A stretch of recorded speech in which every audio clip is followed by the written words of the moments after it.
अपने भक्त को जन्म जन्मांतर तक भूखा रखना चाहते हैं ना, तो रखिए प्रभु। तो मैं भी इसी प्रकार हट करूंगा, यहीं बैठा रहूंगा।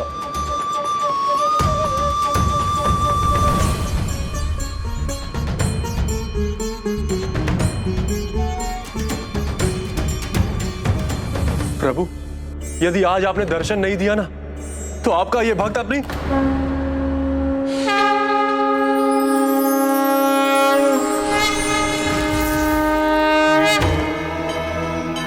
प्रभु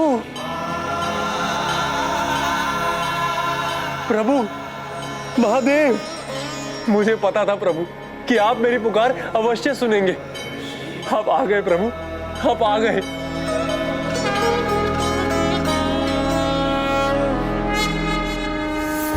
प्रभु, भोजन।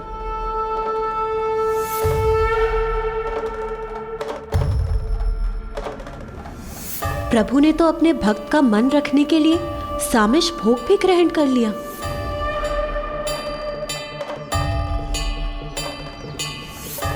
मैं धन्य हो गया प्रभु, मैं धन्य हो गया।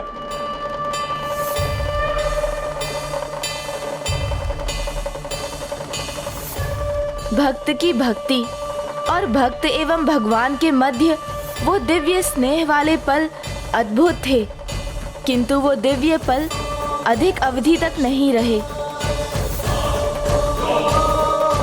ओम नमः शिवाय, ओम नमः शिवाय, ओम नमः शिवाय, ओम।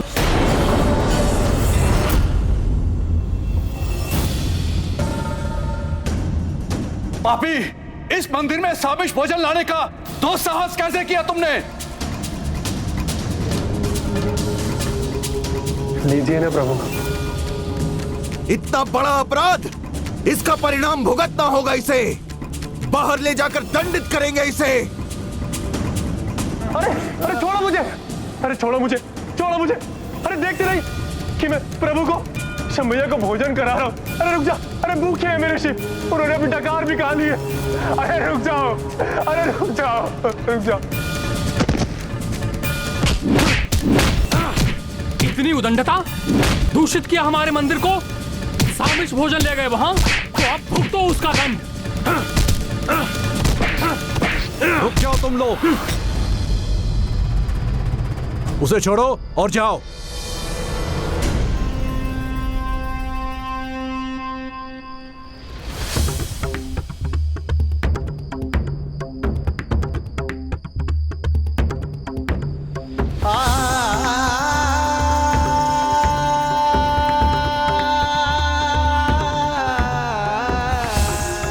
उसे क्षमा कर दीजिए प्रभु, दोष उसका नहीं, उसकी अज्ञानता का है। देखिए ना, पहले तो उसे आप में कोई आस्था ही नहीं थी, और जब वो हुई तो कितना विचित्र व्यवहार कर रहा है। प्रभु, उस नासमझ को मैं मंदिर में प्रवेश करने ही नहीं दूंगा।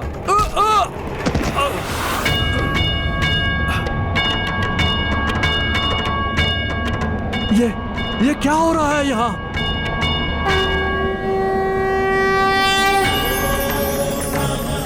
प्रभु के नेत्रों में इतना क्रोध।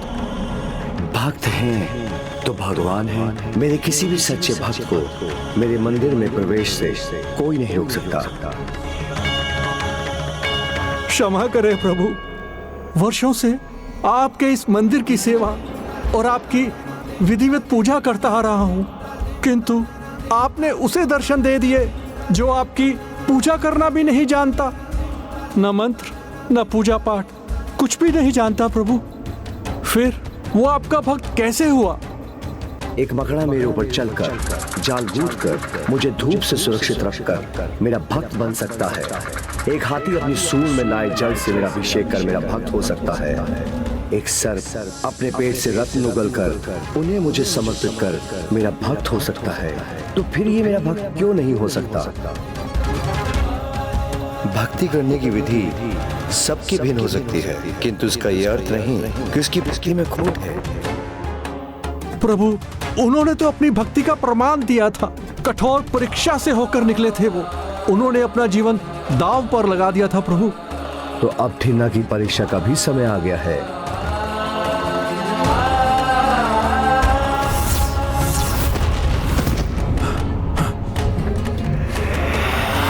प्रभु ने ये वायु प्रवाह उत्पन्न क्यों किया?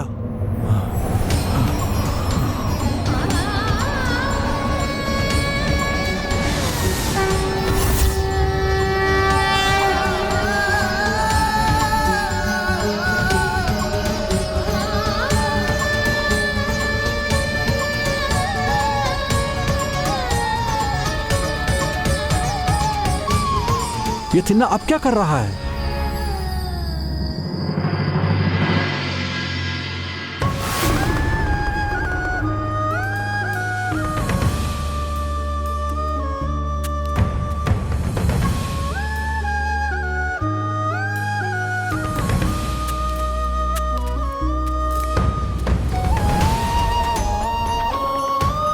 प्रभु, मैं आ गया प्रभु, मैं आ गया प्रभु।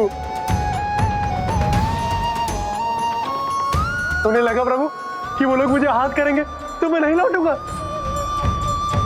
मुझे रोक नहीं सकेंगे वो। प्रभु, अब मैं आपको फिर भोजन कराऊंगा और पूरा भोजन आप ही करेंगे जब तक आप डकार नहीं लेते।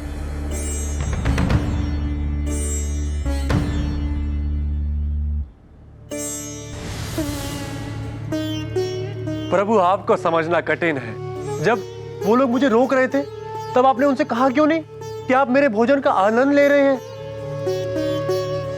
देखिए कितना हाथ किया उन्होंने मुझे। किंतु कोई बात नहीं प्रभु, अब मुझे दंड मिल गया है मेरे नास्तिक होने का। लीजिए प्रभु, ग्रहण कीजिए। आप आ क्यों नहीं रहे प्रभु? कहीं यहाँ के पुजारी जी ने मेरे विरुद्ध आपसे कुछ कह तो नहीं दिया? ना मंत्र, ना क्रिया, ना विधान, किसी का ज्ञान नहीं है मुझे। मुझे तो बस इतना ज्ञान है कि आप मेरे प्रभु हैं और मैं आपका भक्त। हमारा संबंध तो ठीक उसी प्रकार है जैसे पुष्प का सुगंध से होता है, पति का पत्नी से होता है, अटूट संबंध। जैसे मैं नीला के प्रति समर्पित हूं, ठीक वैसा ही समर्पण मेरा आपके प्रति भी है, या उससे भी अधिक। परंतु आप नीला को ना बताइएगा, ईर्ष्या करेगी ना। प्रभु, मुझे पुजारी जी के समान पूजा पाठ का ज्ञान नहीं है, परंतु सेवा का है।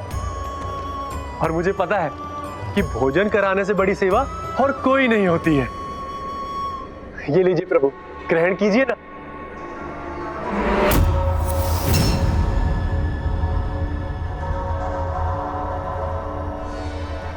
प्रभु, भोजन तीखा था क्या, इसलिए आपके नेत्रों में अश्रु आ गए? रुकिए प्रभु, रुकिए, अभी हम ठीक कर देते हैं प्रभु।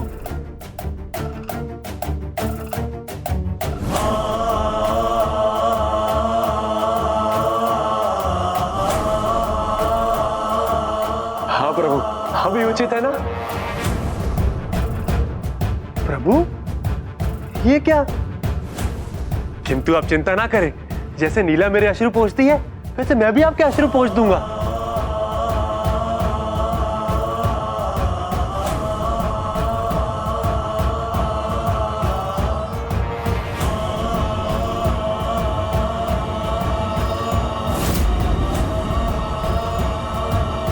आपके नेत्र तो अश्रु से भरे जा रहे हैं। लगता है आपको कोई रोग हो गया है। पर मैं यहां हूं ना प्रभु, आपको चिंता की कोई बात नहीं। मुझे नीला के पिता ने सिखाया है कि कैसे जड़ी बूटी से उपचार किया जाता है। मैं शीघ्र ही लौटूंगा प्रभु, और आप कुशल भी हो जाएंगे।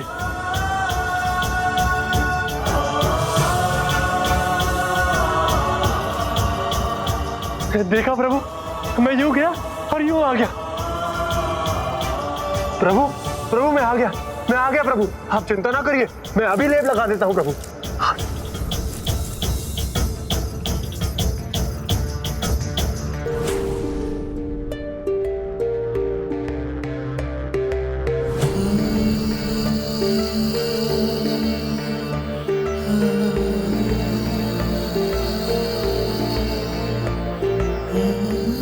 आप उचित है ना प्रभु?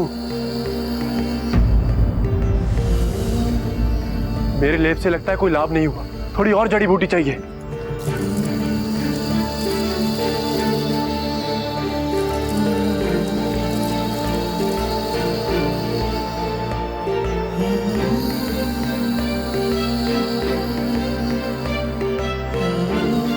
अशुभ औषधि है ये प्रभु, आप शीघ्र ही कुशल हो जाएंगे।